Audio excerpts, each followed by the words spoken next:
अवधूत चिंतन श्री गुरुदेव दत्त श्री स्वामी समर्थ। नमस्कार, मी रोहिणी परत एकदा तुमच्यासाठी खूप महत्त्वाचा व्हिडिओ घेऊन आलेली आहे। तर मागच्या व्हिडिओमध्ये मी तुम्हाला सांगितलं होतं की कर्जमुक्तीसाठी जो काही उपाय तुम्हाला सांगितला होता त्या उपाया बरोबर तुम्ही ज्या काही गोष्टी करू शकता, ज्या काही गोष्टी मी त्यात सांगितलेल्या आहेत त्या तुम्ही नक्कीच करा।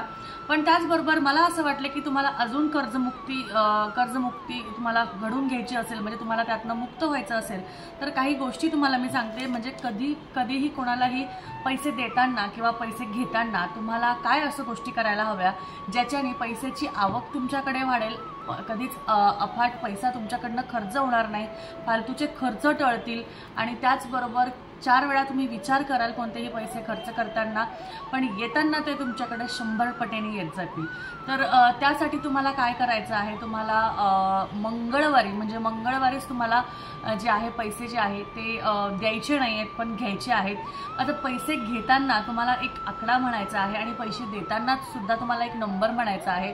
आता तुम्ही म्हणाल दरवेळेस कसं असं लक्षात ठेवायचं, तर लक्षात न ठेवता तुम्ही एक गोष्ट करू शकता। आता तुम्हाला माहिती आहे की मला ह्या व्यक्तीला पैसे द्यायला जायचं आहे। आता समजा तुम्ही शॉपिंग जेव्हा करायला जाणार तर तेव्हा तुम्हाला आता माहिती आहे की तुम्हाला शॉपिंग करायला जायचं आहे, म्हणजे तुमचे स्वतःचे पैसे खर्च होणार आहे।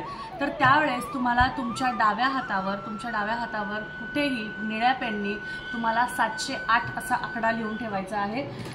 तुम्हाला म्हणजे तुम्ही जेव्हा कधी कोणाला पैसे द्याल तर तेव्हा ते पैसे देताना माझ्याकडे पेन नाही आता इथे, तर इथे म्हणा किंवा असं कुठे पण 708 असा आकडा तुम्हाला लिहायचा आहे। म्हणजे जेव्हा कधी तुम्ही कोणाला पैसे देत आहात तेव्हा ते जे पैसे आहेत जेवढे तुम्ही देताय त्याचे 100 पटीने तुम्हाला परत रिटर्न मिळावे, लगेच नाही पण येत्या फ्युचरमध्ये त्याचा फायदा व्हावा म्हणून 708 हा नंबर म्हणायचा असतो।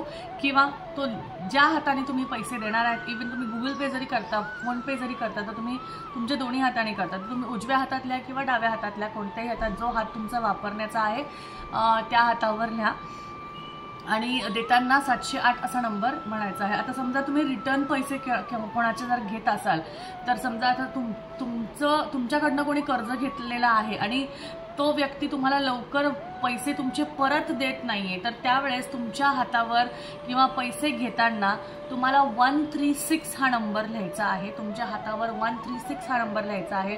आता बरेचसे जण आता ऑनलाईन ट्रान्सफर करतात, तर ऑनलाईन ट्रान्सफर करताना सुद्धा तुमच्या हातात तो नंबर जो आहे तो हातात नंबर असावा, कारण फोन तुमच्या हातात असणार आहे।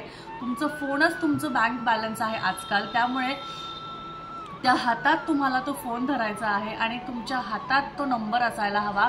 म्हणजे जो कोणी व्यक्ती तुम्हाला पैसे पाठवत आहे त्याच्याकडनं जेव्हा कधी येईल तर तो नंबर तुम्ही हातात तर लिहिलेला आहे, पण तो त्याच्याकडनं पैसे आले की तुम्हाला 136 असा नंबर म्हणायचा आहे। म्हणजे लवकरात लवकर त्या व्यक्तीकडनं तुमचे पैसे सुटून जातील आणि लवकरात लवकर जे काही यायचे पैसे आहेत ते तुम्हाला परत मिळतील। तर अशा रीतीने हे 2 नंबर आहेत। जेव्हा कधी पैसे आपण देतो कोणाला तर 708 असा आकडा तुम्हाला वापरायचा आहे, म्हणजे तुमच्या हातावर तुम्हाला लिहायचा आहे। आणि जेव्हा कधी तुम्हाला असं वाटतं किंवा तुम्ही तुमच्या फोनमध्ये एखादी चिठ्ठी, अशा कागदाची एखादी चिठ्ठी बनवून 708 समजा फोन तुम्ही पे करणार असाल तर तेव्हा 708 असं करू शकता।